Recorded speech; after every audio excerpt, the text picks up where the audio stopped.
property of a liquid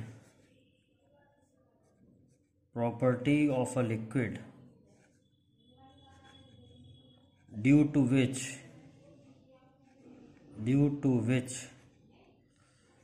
free surface of a liquid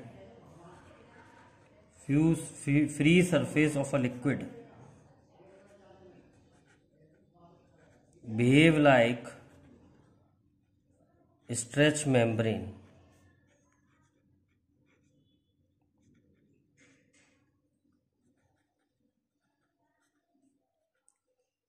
is called surface tension.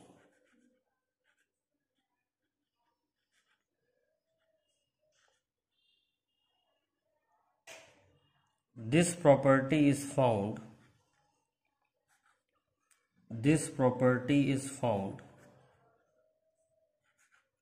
only in liquid.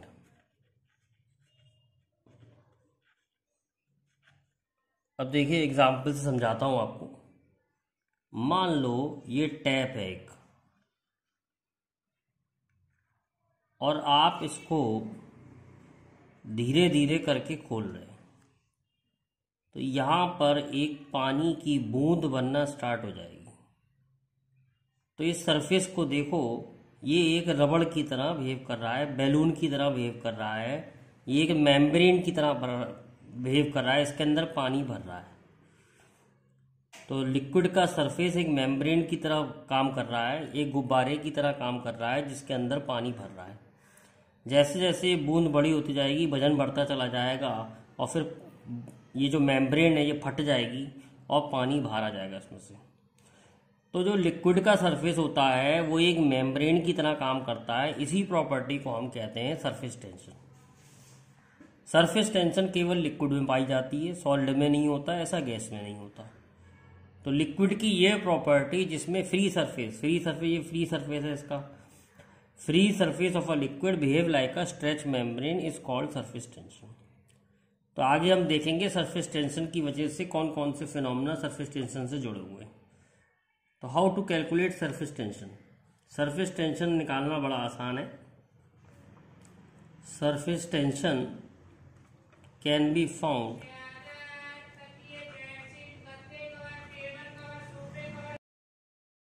अब देखिए surface tension कैसे found कर सकते हैं। Surface tension can be found by drawing imaginary line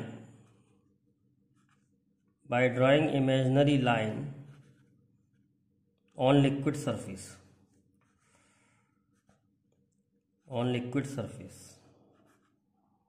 जैसे ये कोई liquid का सरफेस है, इस पे एक इमेजिनरी लाइन ड्रॉ करेंगे, इस लाइन पर लगने वाली फोर्स कैलकुलेट करेंगे। तो फोर्स जो है सरफेस के टेंजेंशियल एक्ट करेगी प्लेन में, तो हम इस फोर्स को कैलकुलेट करेंगे। और सरफेस टेंशन होता है force per unit length. Surface tension होता है फोर्स पर यूनिट लेंथ। तो सरफेस टेंशन क्या होता है? Force per unit length. मतलब ये जो फोर्स लग रही है tangential per unit length, length से डिवाइड करने पे हमें सरफेस टेंशन मिलेगा। यूनिट होगी इसकी न्यूटन पर मीटर। तो सरफेस टेंशन की जो यूनिट होती है वो होती है न्यूटन पर मीटर। अब सरफेस टेंशन फोर्स निकालने के लिए क्या करेंगे? सरफेस टेंशन फोर्स निकालने के लिए सरफेस टेंशन को लेंथ से मल्टीप्लाई कर देंगे। तो ये लेंथ बड़ी इंपॉर्टेंट होती है कि कौन सी लेंथ हमें लेनी पड़ती है सरफेस टेंशन फोर्स निकालने के लिए। तो सरफेस टेंशन फोर्स निकालने के लिए जो हम लेंथ लेंगे वो लेंगे perimeter of free surface in contact. Perimeter लेना है बेटा, एरिया नहीं लेना है। Perimeter of free surface in contact. इसका मतलब समझाता हूं मैं आपको, इसका क्या मतलब है। जैसे एक रॉड जो है पानी को टच कर रही है, एक रॉड पानी को टच कर रही है, पानी इधर इसके कांटेक्ट में है, पानी इधर कांटेक्ट में, पानी इधर भी कांटेक्ट में होगा साइड में, लेकिन साइड को हम नहीं ले रहे हैं क्योंकि ये बहुत स्मॉल होगा एज कंपेयर टू लेंथ। तो अगर रॉड पानी में टच कर रही है तो पानी के मॉलिक्यूल्स रॉड को अपनी तरफ खींच रहे होंगे, किस फोर्स से खींच रहे होंगे वो निकालने के लिए हम लिखेंगे सरफेस टेंशन इनटू लेंथ, और लेंथ होगी जहां जहां पानी कांटेक्ट में है। तो एल इधर पानी कांटेक्ट में है और एल इधर पानी कांटेक्ट में है। साइड के हमने कैलकुलेशन छोड़ दिए, सारे नेग्लिजिबल है ये साइड के डिस्टेंस। तो surface tension into 2L। Same way ये रॉड के संग निकालेंगे हम ऐसा। सेम वे डिस्क में कैसे निकालेंगे सरफेस टेंशन फोर्स। डिस्क में क्या होगा, पानी यहाँ बाहर कांटेक्ट में होगा। ध्यान रखें बच्चों, एरिया नहीं लेना है, पेरीमीटर लेना है। तो सरफेस टेंशन फोर्स निकालने के लिए हम लेंगे सरफेस टेंशन और इसका पेरीमीटर होगा 2πr। अगर यही चीज हमारी रेक्टेंगुलर प्लेट होगी, अगर रेक्टेंगुलर प्लेट होगी तो पानी यहाँ एल लेंथ पे कांटेक्ट करेगा, बी ब्रेथ पे जोड़ने, पेरीमीटर लेना होता है, फिर ये लेंथ लेनी पड़ेगी, फिर ये पेरीमीटर बी, मतलब 2 बार लेंथ आएगा 2 बार बी आएगा, मतलब पेरीमीटर लेना है, एरिया मत लेना। सरफेस टेंशन इनटू पेरीमीटर जहां जहां पानी कांटेक्ट में है या लिक्विड कांटेक्ट में।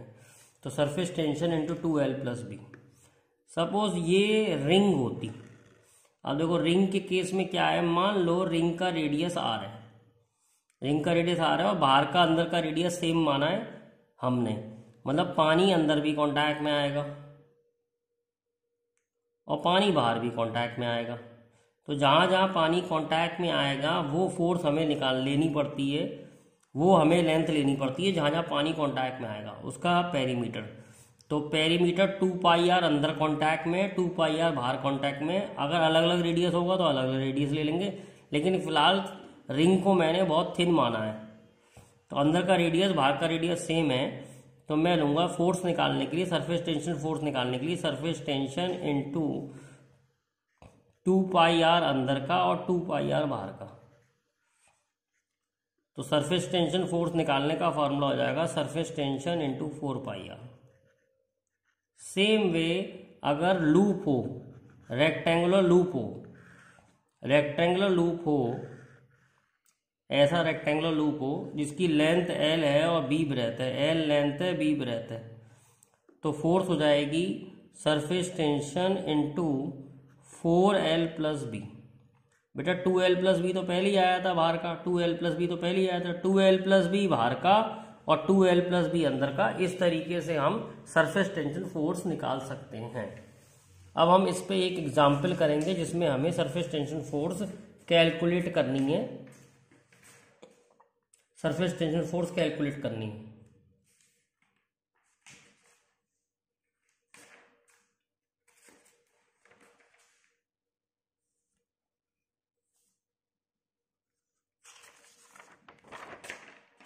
जैसे एक रॉड जो है पानी के सरफेस को टच कर रही है, एक रॉड जो है पानी के सरफेस को टच कर रही है, ऐसे यहाँ पानी के सरफेस को टच कर रही है, तो पानी के मॉलिक्यूल इस पे चिपक गए होंगे, पानी के मॉलिक्यूल यहाँ चिपक गए होंगे इसके ऊपर। तो पानी के मॉलिक्यूल क्या करेंगे, इसे नीचे खींचेंगे, सरफेस टेंशन फोर्स की वजह से पानी के मॉलिक्यूल नीचे खींचेंगे। और मान लो इस रॉड को मैं वे कर रहा हूं, तो मुझे इस रॉड को यहां पर मैं वे कर रहा हूं, तो एक तो मुझे इसके वेट के बराबर यहां पर वेट लगाना पड़ेगा बैलेंस करने के लिए, एक मुझे कुछ एक्स्ट्रा वेट लगाना पड़ेगा जो कि सरफेस टेंशन फोर्स के बराबर होगा। तो यही पूछ रहा है what extra weight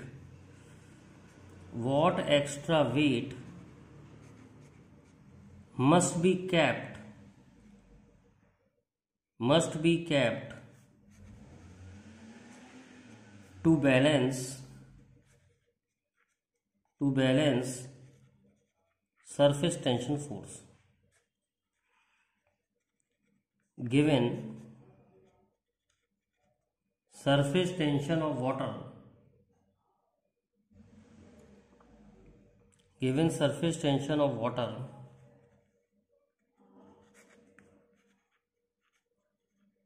0.07 Newton per meter and length of rod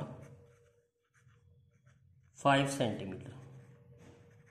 तो मुझे कितना एक्स्ट्रा वेट लगाना पड़ेगा बेटा? इस रॉड को बैलेंस करने के लिए जितना इसका वेट है उतना वेट तो यहाँ लगाना पड़ेगा, प्लस ये पानी के मॉलिक्यूल इसे नीचे खींच रहे होंगे तो इस पर सरफेस टेंशन फोर्स क्रिएट कर रहे होंगे। तो वो सरफेस टेंशन फोर्स निकालने के लिए कितना मेरे को एक्स्ट्रा वेट लगाना पड़ेगा, तो उसका फार्मूला मैंने बताया रॉड के लिए, सरफेस टेंशन इंटू 2L। तो सरफेस टेंशन होता है 0.07 वाटर का इंटू 2 इंटू लेंथ, लेंथ है 5 सेंटीमीटर, तो सेंटीमीटर को मीटर में कर लिया, तो फोर्स आ गई 0.07 इंटू 10/100। सॉल्व करेंगे तो 0.007 न्यूटन, 0.007 न्यूटन। इतनी फोर्स या इतना वेट मेरे को एक्स्ट्रा लगाना पड़ेगा किसी को बैलेंस करने के लिए। अगर मास पूछेगा तो जी से डिवाइड कर देंगे। ये फोर्स है, फोर्स mg होता है, तो g से डिवाइड करके मैं मास भी निकाल सकता हूँ, कितना मास मेरे को यहाँ पर एक्स्ट्रा लगाना पड़ेगा। तो अलग अलग केस में सरफेस टेंशन फोर्स अलग अलग ऐसे निकाल सकते हैं। डिस्क के लिए भी बताई मैंने, रिंग के लिए भी बताई। ऐसा क्वेश्चन आ सकता है कि एक्स्ट्रा वेट कितना लगाना पड़ेगा सरफेस टेंशन फोर्स को बैलेंस करने के लिए। ठीक है, अब देखते हैं सरफेस एनर्जी क्या होता है। सरफेस एनर्जी,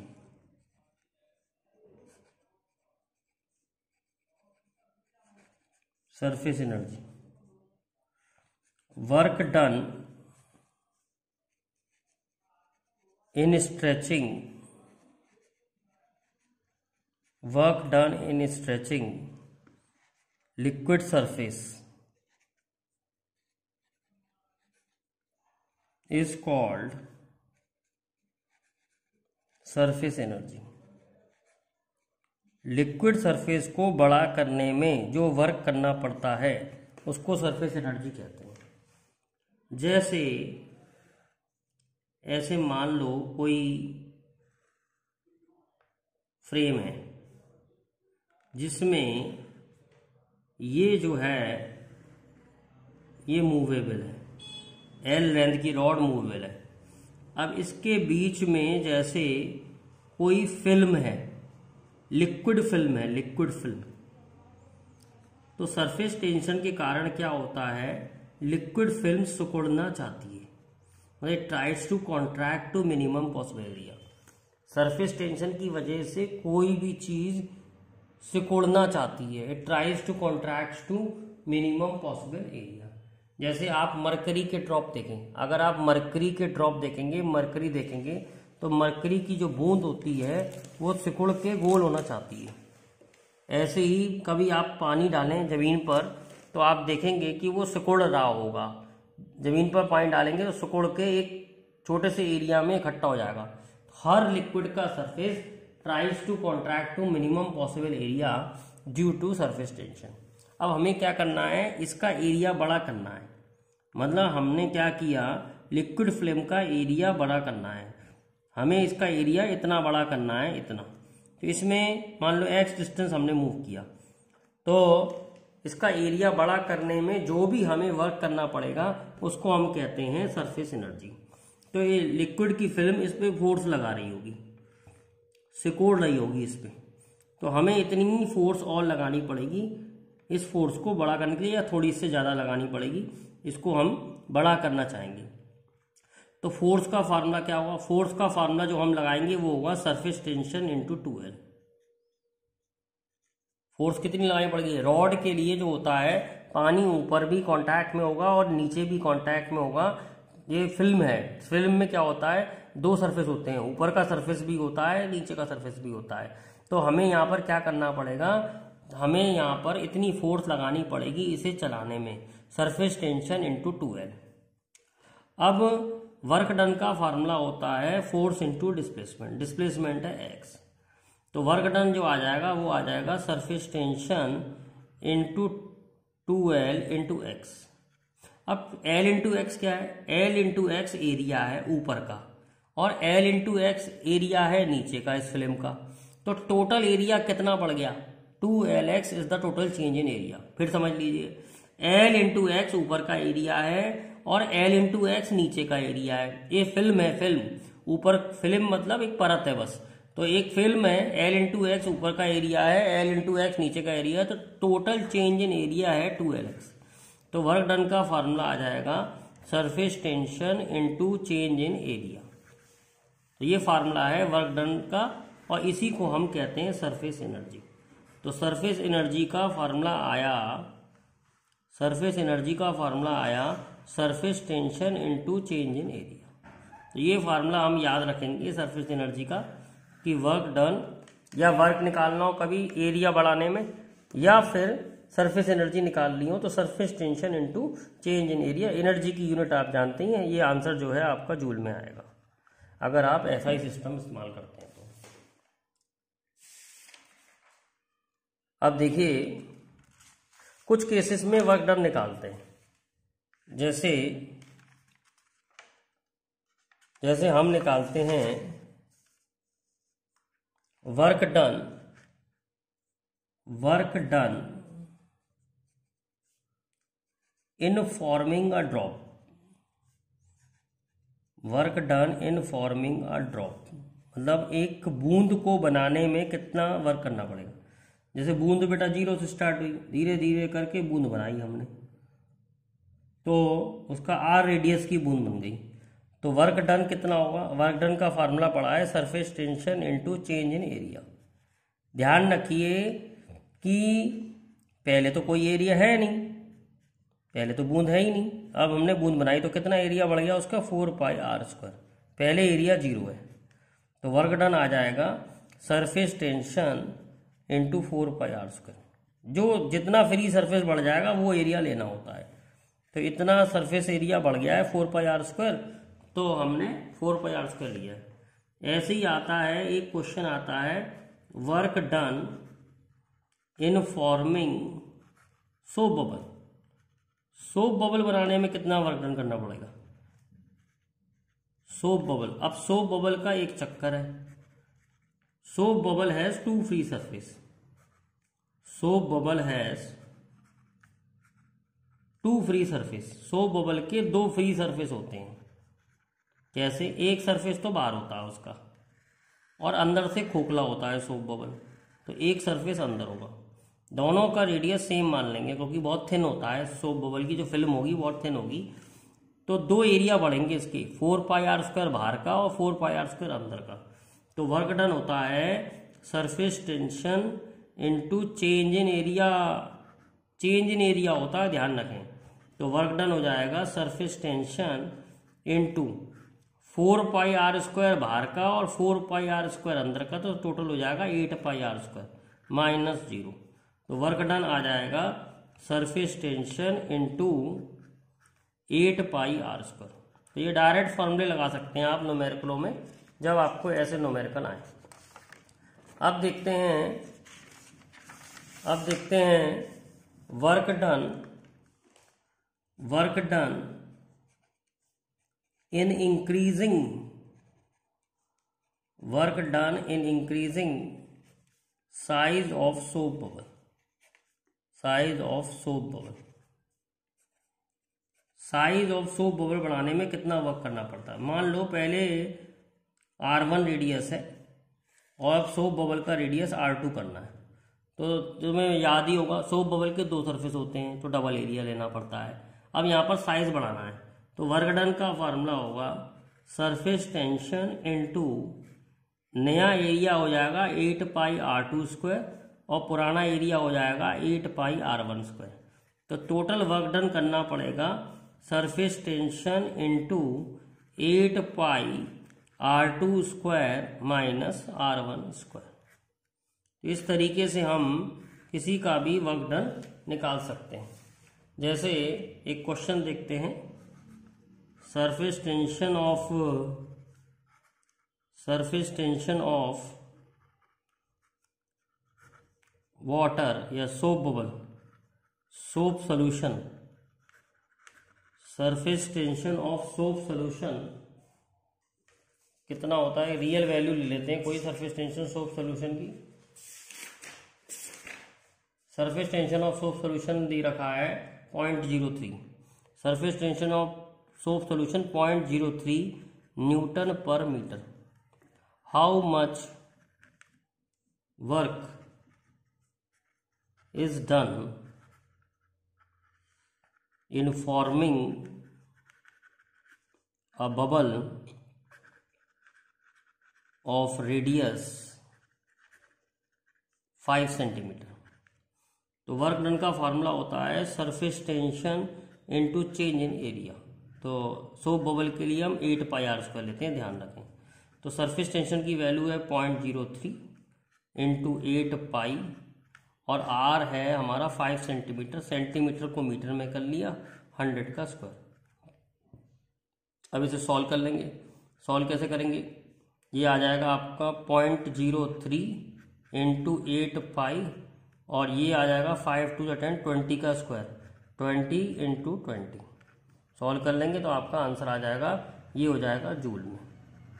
तो इस तरीके से हम क्वेश्चन कर सकते हैं सरफेस टेंशन के।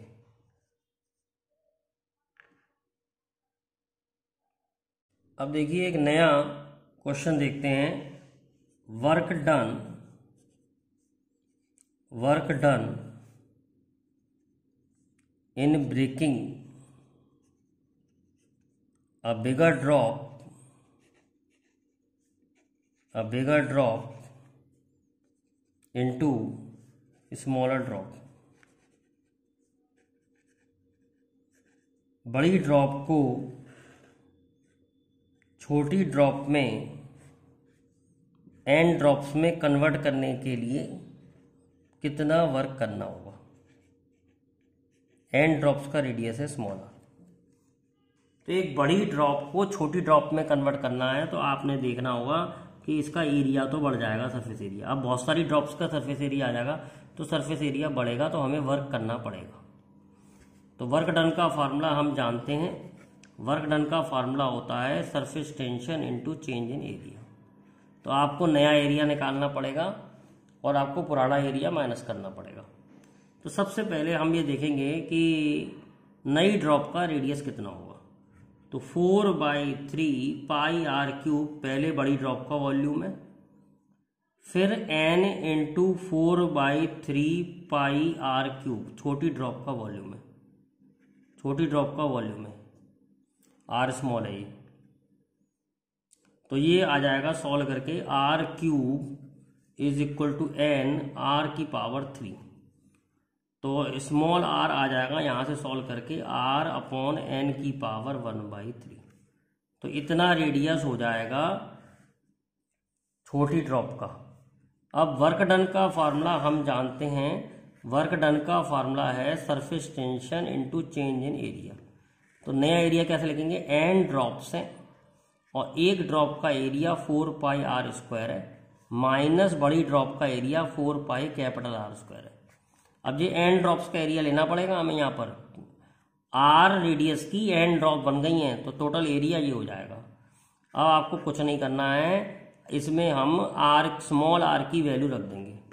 तो n इंटू 4πr² और n की पावर 1/3 का स्क्वायर करेंगे तो n की पावर 2/3 आ जाएगा minus 4πr²।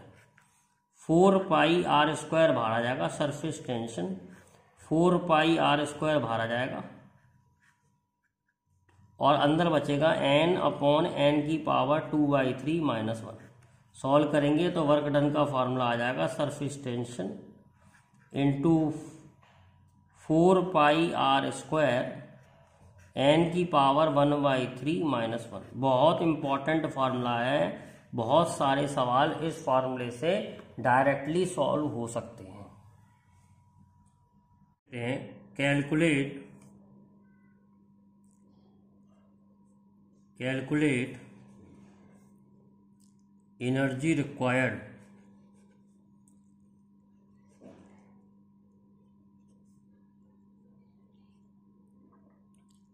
to break a droplet of water of radius 1 centimeter into 27 droplets. Given surface tension of water 0.07 Newton per metre. तो बेटा हम फार्मूला निकाल चुके हैं, वही सब करना पड़ेगा जो पहले किया था। वर्क डन का फार्मूला होता है, वर्क डन या एनर्जी एक ही बात होती है, surface tension into 4πr² n की पावर 1/3 - 1। इसका क्वेश्चन जरूर आता है एग्जाम में, बहुत इंपॉर्टेंट फार्मूला है। तो सरफेस टेंशन की वैल्यू 0.07 है, 4π रेडियस ऑफ बड़ी ड्रॉपलेट है 1 सेंटीमीटर, 1/100, n है 1000 ड्रॉपलेट्स, सॉरी n है 27 ड्रॉपलेट्स, 27 की पावर 1/3 - 1। तो ये सॉल्व करके आ जाएगा आपका 0.07 इंटू 4π इंटू 1/100 इंटू 100 स्क्वायर है, 27 की पावर 3 हो 1/3 हो गया 9, 27 की पावर 1/3 3 हो गया, 3 का क्यूब होगा, क्यूब 1/3 कैंसिल हो जाएंगे तो 3 बचेगा, 3 - 1। तो ये सॉल्व करके आपका आ रहा है 0.07 into 4 into 2 into pi upon 100 into 100। कितनी वैल्यू हो गई इसकी? 4 2 8, 8 7 56। तो यानी कि 0.56 पाई इंटू 10 की पावर -4 जूल। ये क्वेश्चन बहुत इंपॉर्टेंट है, ये एग्जाम में आ सकता है।